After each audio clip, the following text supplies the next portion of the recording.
नमस्ते। हम आपके लिए कुछ कहानियाँ लाए हैं जो आप जैसी औरतों से ही हमने सुनी है। किरदारों के नाम गोपनीयता के लिए बदले गए हैं, मगर कहानियाँ बिल्कुल सच है। औरतें अपनी ज़िंदगी कैसे जी रही हैं और कैसे जीना चाहती है, सुनिए, सोचिए और अपने सहेलियों को भी ज़रूर सुनाइए। ये कहानी आप तक लेके आए हैं गरिमा ट्रस्ट और कोरो इंडिया। कहानी तीसरी। कल वो मनीषा आई थी दुकान पर। कश्मीर घूमने जा रही है 8 दिन।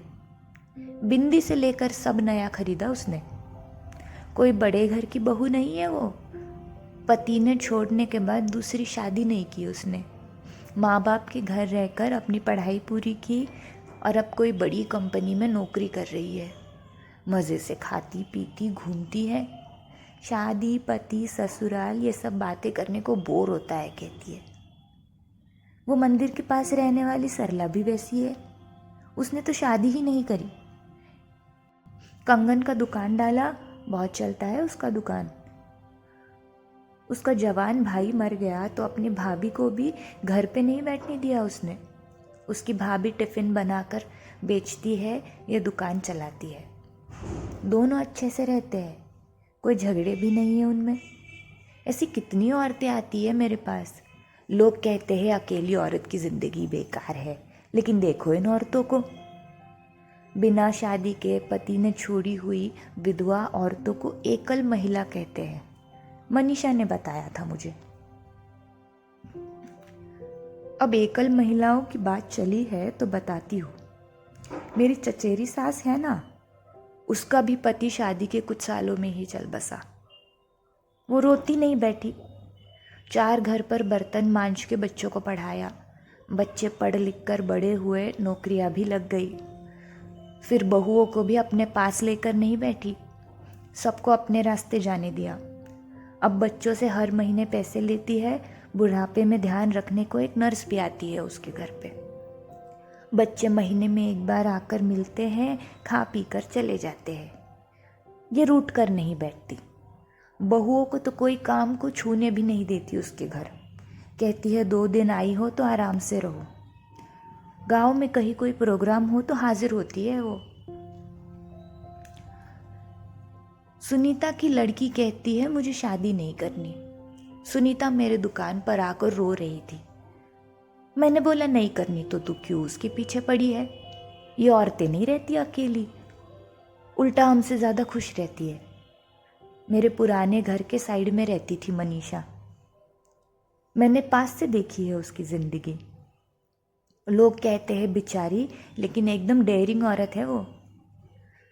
उसका घर कितना साफ सुथरा होता है, एक चीज़ यहाँ से वहाँ नहीं दिखेगी कभी। अच्छा अच्छा बनाकर खाती है। मेरे बच्चों को तो बहुत पसंद थी वो।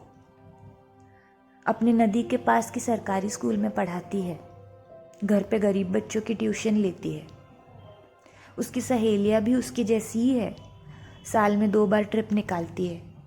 उनकी पार्टी में बुलाती थी मुझे कहाँ घर के कामों से टाइम मिलता। लोग अनाप शनाप बकते हैं उनके बारे में, बिन ब्याही बिन पति की, लेकिन मुझे तो नहीं लगता ऐसे कुछ। मेरी नानी एक कहानी बताती थी। एक लोहार की बेटी को एक आदमी ने थप्पड़ मार दिया। वो डर के मारे रोती हुई अपने माँ के पास आई तो उसकी माँ बोली औरतों के साथ ये होता ही रहता है, तू कोई रानी थोड़ी है जो तुझे इज्जत देंगे।